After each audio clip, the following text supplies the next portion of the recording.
Bruxelles accuse le réseau social X d'induire en erreur ses utilisateurs. Le bras de fer continue entre la Commission européenne et le réseau social X, anciennement Twitter.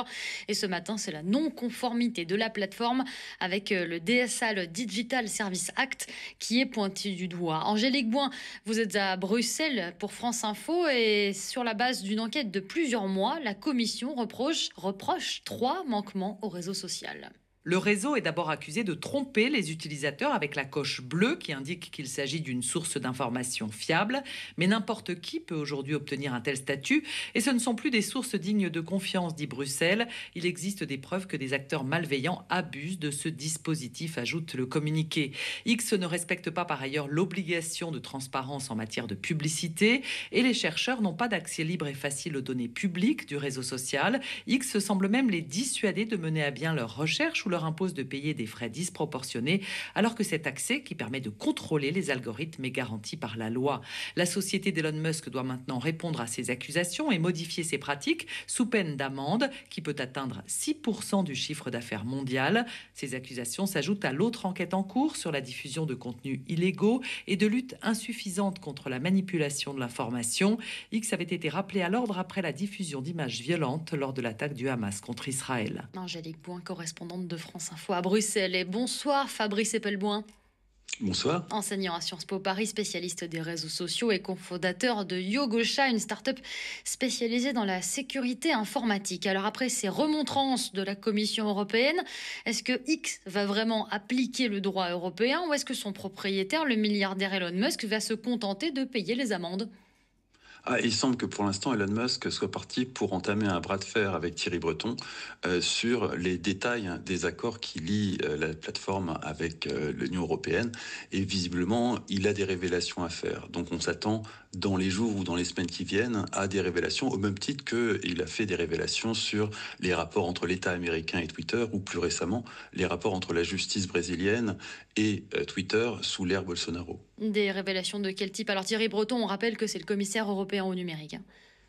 Alors, des révélations pour ce qui concerne ces deux États sur la façon dont certains organes de l'État, la justice pour ce qui est du Brésil, les renseignements et le FBI pour ce qui est des États-Unis, interagissaient avec la plateforme de façon à supprimer certains contenus, modérer certains types de contenus, certains utilisateurs et manipuler quelque peu l'information. Oui, Elon Musk d'ailleurs a exprimé sa colère sur son réseau social X. Le DSA est de la désinformation. Le DSA, c'est, je le rappelle pour les auditeurs, le Digital Service Act. Et donc il accuse dans le même ordre Bruxelles d'avoir tenté de négocier avec lui un accord secret pour censurer les contenus. Bon, Thierry Breton, le commissaire européen au numérique, dément. Mais finalement, est-ce qu'on est parole contre parole là, Fabrice Epelboin ? On est parole contre parole, on est surtout sur les détails du DSA qui pour l'instant ne sont pas vraiment connus. Typiquement, l'un des éléments clés du DSA, c'est les signaleurs de confiance, c'est-à-dire des entités délégataires de la capacité à signaler des contenus en vue de les faire supprimer, qui auraient beaucoup plus de poids que l'utilisateur moyen qui signale un contenu à la plateforme en espérant qu'il soit éventuellement modéré. Là, on est sur des délégataires de cette puissance d'État de censure et pour l'instant, on ne connaît pas bien les détails de ça dans le DSA, on ne sait pas, à une exception près, qui est signaleur de confiance en France, en dehors de en France, qui s'est signalé comme étant elle-même. Les autres, c'est le mystère le plus complet. Donc peut-être que ce bras de fer sera l'occasion d'éclaircir un peu tout ça et de rendre transparent le DSA.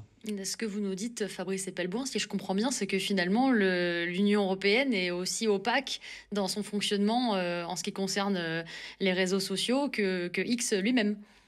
C'est surtout dans la mise en application. On est au tout début du DSA. Maintenant, il faut que toute cette mécanique se mette en branle dans tous les États européens. Donc, dans chaque État européen, on aura des signaleurs de confiance qui vont être désignés par une autorité. En France, c'est l'Arcom, mais il en sera tout autrement en Pologne, en Italie, en Espagne. Tout ça va demander du temps à être déployé et effectivement, il faudra à cette occasion être tout à fait transparent. Là, on a une occasion d'avoir, à travers un bras de fer qui va être forcément très médiatique, d'avoir un peu d'éclaircissement sur comment ça va se passer en réalité le DSA, comment ce cadre juridique qui va encadrer la liberté d'expression des Européens va se déployer aussi bien au niveau européen qu'au niveau très local, parce qu'il y a vraiment des enjeux tout à fait locaux propres à chaque nation du continent européen. Est-ce que c'est nécessaire finalement, cette transparence qui va devoir apparaître? Dans un cadre démocratique, la censure peut être justifiée, mais il faut quand même que les règles soient claires et que tout ça soit fait dans une relative transparence. Si ça n'est pas fait de façon transparente, très concrètement, ça se retournera tôt ou tard contre vous. On n'est pas dans un long fleuve tranquille démocratique, surtout en ce moment. Donc très clairement, ce qui pourrait nous arranger tous aujourd'hui pourrait être catastrophique pour nous-mêmes demain matin. Et ça peut arriver très vite. Je pense que c'est une bonne occasion de faire de la transparence, d'être au clair sur la façon dont on va gérer la liberté d'expression sur le continent européen et en France en particulier, de façon à pouvoir aborder les temps qui viennent de façon peut-être un peu plus sereine. Malgré tout, on ne peut pas non plus dire qu'Elon Musk, avec X, soit parfait en la matière. Il est loin d'être parfait.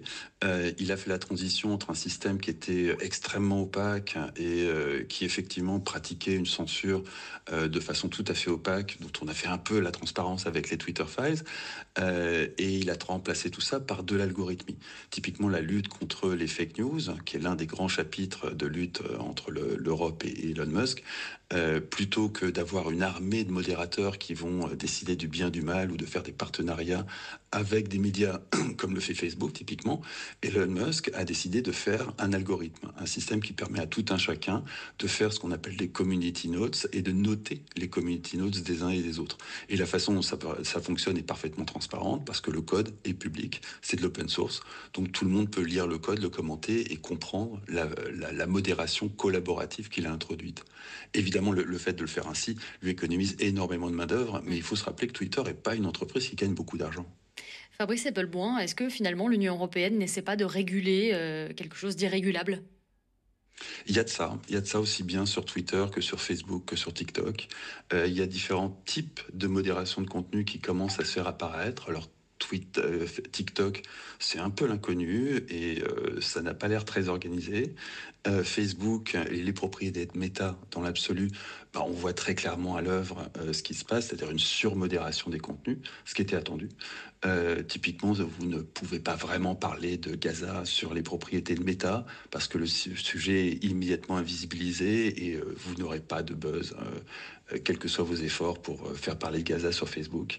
Alors que sur Twitter, c'est tout à fait possible parce que cette modération est faite par tout un chacun, à travers nos interactions, à travers les community notes, à travers tout un tas de choses qui font que les paroles des uns et des autres sont plus ou moins visibles. Chacun a le droit de s'exprimer, mais tout le monde n'a pas le droit de s'exprimer à la plus large audience possible offerte par Twitter. Pour ça, il faut passer par les fourches codines de l'algorithme qui est public, dont chacun peut ausculter le code. C'est une toute autre approche que ce que fait Facebook.